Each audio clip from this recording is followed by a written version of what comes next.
సజీవుడువైన మా యేసు ప్రభువా, మీ అపారమైన ప్రేమను బట్టి నేను స్తుతిస్తున్నాను తండ్రి. ప్రపంచంలో కలిగేటటువంటి గొప్ప గొప్ప మార్పులు, ఆ మార్పుల ద్వారా ప్రజలలో కలుగుతున్న భిన్నాభిప్రాయాల ద్వారా ప్రజలు ఒకరినొకరు ద్వేషించుకుంటూ, దూషించుకుంటూ, అసహించుకుంటూ బ్రతుకుతున్న పరిస్థితులు. ఎందరో నన్ను తక్కువ వాడని, నీచుడని, ఎందుకు కొరగాని వాడని, దేశమునకు కీడు చేసేవాడని రకరకాల మాటలు మాట్లాడుతూ ఉన్నారు. ప్రభువా, ఒకరిని ఒకరు గౌరవించుకోవడం, ప్రేమించుకోవడం, ఒకరినొకరు సన్మానించుకోవడం అనేటటువంటివి పూర్తిగా ప్రక్కకు వెళ్ళిపోయాయి. ఒకరినొకరు ద్వేషించుకోవడం ఎక్కువైపోయాది. ఈ ఉదయకాలమందు తండ్రి, వాక్యం వింటున్నటువంటి ప్రతి బిడ్డలో కూడా ఇతరులను ప్రేమించి, గౌరవించి, సన్మానించే ఆ చక్కటి జీవితాన్ని ప్రతి వారికి మీరు ప్రసాదించమని ప్రార్థిస్తున్నాను. అద్భుతములు, ఆశ్చర్యములు చేసే దేవుడు మీరు. ఆపత్కాలాలలో నమ్ముకోదగిన దేవుడు. దయచేసి మీరు కృప చూపెట్టి ప్రతి వారిలో ఈ మంచిని ప్రారంభించుమని యేసు ప్రభుల వారి నామంలో ప్రార్థన చేసి వేడుకుంటున్నాను తండ్రి. ఆమెన్.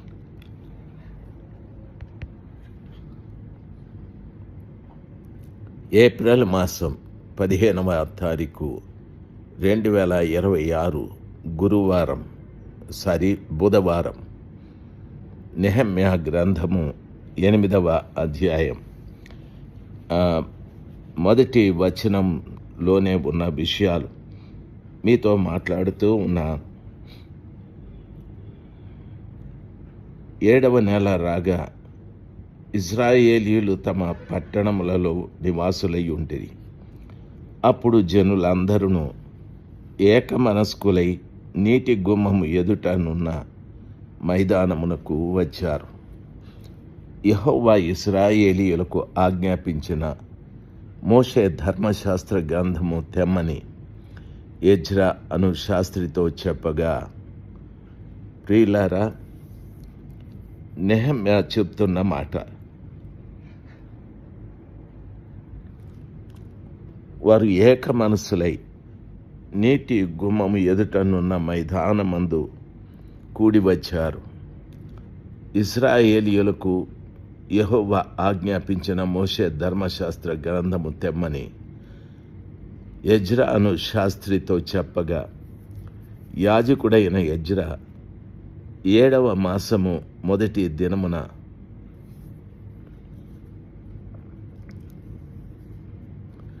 చదవబడు దాని గ్రహింప శక్తి గల స్త్రీ పురుషులను కలిసిన సమాజం అంతటి ఎదుటను ధర్మశాస్త్ర గ్రంథము తీసుకొని వచ్చారు.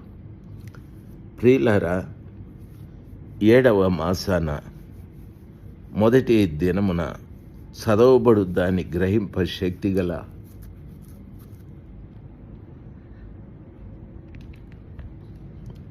స్త్రీ పురుషులు కలిసిన సమాజం అంతటి ఎదుట ధర్మశాస్త్ర గ్రంథాన్ని తీసుకుని వచ్చారు. ఈ మాట కూడా గమనించాలి. ఆ దినమున ధర్మశాస్త్ర గ్రంథమును గ్రహించగలిగిన స్త్రీ పురుషులు అని వాక్యము సెలవిస్తుంది. ఈ రోజున దేవుని యొక్క వాక్యాన్ని ప్రకటిస్తూ ఉన్నప్పుడు ఎంతమంది బిడ్డలు గ్రహిస్తున్నారు? దేవుని వాక్యము గ్రహించకపోతే అది ఒట్టి నేలన పడిన విత్తనమైపోతుంది. ఏ పురుగులో పక్షులో దాన్ని తీసుకొని వెళ్ళిపోయినట్టుగా మనం గ్రహించకపోతే వాక్యం ఏ రీతిగా సెలవిస్తుంది. ఒకడు పరలోక రాజ్య సంబంధమైన విత్తనములు విత్తుచున్నప్పుడు వినువాడు దాన్ని గ్రహించాలి.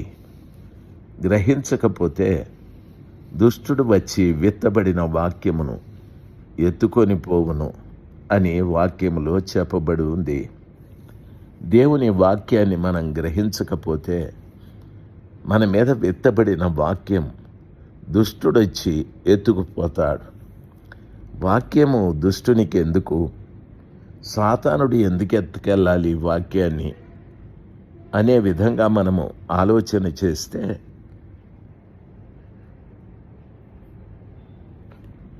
యేసు ప్రభుల వారు 40 దినాలు ఉపవాసం ఉన్నప్పుడు సాతానుడు అన్నాడు, ప్రభా, మీరు ఆకలిగొన్నారు, ఇదిగో ఈ రొట్టెను ఈ రాయిని రొట్టెనుగా చేసి తినండి అని. ప్రభుల వారు అన్నాడు, సాతానా, మనుష్యుడు రొట్టె వలన కాదు, దేవుని నోట నుండి వచ్చు ప్రతి మాట వలన జీవిస్తాడని చెప్పాడు. అక్కడ వానికి అర్థమయ్యాది, మనుషులు ఆహారం భుజిస్తే కొంతకాలమే బ్రతుకుతారు, వాక్యాన్ని భుజిస్తే వారు నిరంతరము జీవిస్తారు. కాబట్టి ఏ విధం చేతనైనా వాక్యాన్ని ప్రజలు విననివ్వకూడదు అని అప్పటి నుండి సాతానుడు ఈ పన్నాగాలు పన్నుతూనే ఉన్నాడు. చాలామంది మనం దేవుని సన్నిధానంలోకి వస్తాం, అయితే దైవ సేవకుడు చెప్పేటటువంటి ఆ వాక్యాలు మన దాకా వచ్చేటప్పటికి చాలా టైం పడుతుంది. చూడండి, మనము పాటలు పాడతాం, ప్రార్థనలు చేస్తాం, దేవుని స్తుతిస్తాం, అన్నీ చేస్తాం. మనం దరిదాపు మందిరంలో 2 గంటలు 3 గంటలు కూర్చుంటాం. ఈ 2-3 గంటల్లో వాక్యముని దగ్గరికి వచ్చేటప్పటికి 2 గంటలు పైబడుతుంది. ఈ 2 గంటలు కూర్చొని నడుము నొప్పులని, కాళ్ళ నొప్పులని, ఒళ్ళు నొప్పులని, చప్పట్లు కొడుతూ శబ్దాలు వింటూ బాగా అలసిపోతాం. నీ దగ్గరికి వాక్యం వచ్చేటప్పటికి నిద్రపోయేంత పరిస్థితి ఏర్పడుతుంది. ఆ నిద్రావస్థలో వాక్యాన్ని వినలేం. అప్పుడు చెప్పబడే వాక్యము నీలోకి రాదు. వచ్చినా నీవు గ్రహించలేవు. నువ్వు వేరే స్థితిలో ఉన్నావు. ఎప్పుడు ఆ వాక్యాన్ని నువ్వు గ్రహించవో, నీ కొరకు విత్తబడిన వాక్యాన్ని దుష్టుడు తీసుకొని వెళ్ళిపోతాడు. అందుకే మనలో వాక్యము ద్వారా వచ్చేటటువంటి జీవాన్ని మనలో ఇంకా మనం చూసుకోలేదు. వాక్యం ద్వారా వచ్చేటటువంటి జీవము నిత్య జీవం, యుగ యుగాలు నిన్ను బ్రతికించేటటువంటి ఆ నిత్య జీవం. అందుకే ఆ జీవం నీ లోపలికి వస్తే నువ్వు చాలా బలంగా నిలబడతావు, ఆత్మీయంగా బలపడి ఉంటావు, పరిశుద్ధత కలిగి జీవిస్తావు, సర్వశక్తిమంతుడైన దేవుని యొక్క మహిమని పొందుకునే బిడ్డగా నీవు మారుతావు. ఈ శ్రేష్టమైన లక్షణాలు కలిగి మనం జీవించటానికి ప్రభు కృప దయచేస్తాడు. ఈ మాటలు వింటున్న ప్రతి బిడ్డకు నా మనవి, నీవు వాక్యాన్ని గ్రహిస్తున్నావా? వాక్యాన్ని గ్రహించలేదా? వాక్యాన్ని గ్రహించకపోతే నీ మీద విత్తబడిన వాక్యమనే విత్తనాలు దుష్టుడు తీసుకొని వెళ్ళిపోయాడు. నీలోకి రావలసిన నిత్య జీవం పోగొట్టుకున్నావు. ప్రియులారా, గమనించాలి. ఇక మీదటైనా దేవుని సన్నిధానంలోకి వచ్చినప్పుడు ఆ శ్రేష్టమైన వాక్యాన్ని జాగ్రత్తగా విని దాన్ని గ్రహించుటకు ప్రయత్నము చేయండి. అద్భుతాలు చేసే దేవుడు నీ జీవితంలో ఈ అద్భుతం కూడా చేసి నిన్ను బలపరచని, రోజు ఆయన వాక్యాన్ని గ్రహించి మనము నిత్య జీవ వారసులుగా అవుటకు ఆ కృపగల దేవుడు కృప దయచేయును గాక. మంచి దేవుని సన్నిధానంలో ఉంటున్నాం. ఎజ్రా ఆ ధర్మశాస్త్ర గ్రంథమును తీసుకుని వచ్చాడు. గ్రహించటానికి శక్తి కలిగిన స్త్రీ పురుషులను కలిసిన సమాజం అంతటి ఎదుటను ధర్మశాస్త్ర గ్రంథమును తీసుకుని వచ్చాడు. వారు నీటి గుమ్మం ఎదుటనున్న మైదానములో ఉదయం మొదలుకొని మధ్యాహ్నం వరకు నిలుచున్న ఆ స్త్రీ పురుషులకును తెలివితో వినగల వారికి అందరికీ చదివి వినిపించుచు వచ్చాడు. ఆ జనులందరూ ధర్మశాస్త్ర గ్రంథమును శ్రద్ధతో వినిరి అని వాక్యము సెలవిస్తుంది.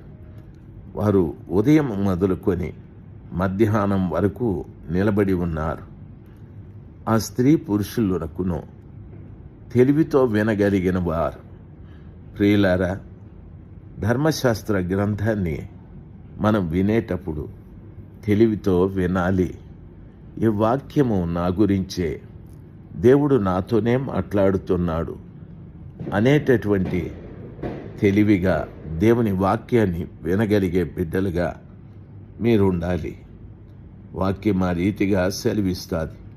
మధ్యాహ్నం వరకు ఆ స్త్రీ పురుషులు నిలుచుకొని తెలివిగా వింటూ చదివి వినిపించుతూ వచ్చిన సమాచారములు ఆ ధర్మశాస్త్ర గ్రంథమును శ్రద్ధతో విన్నారు.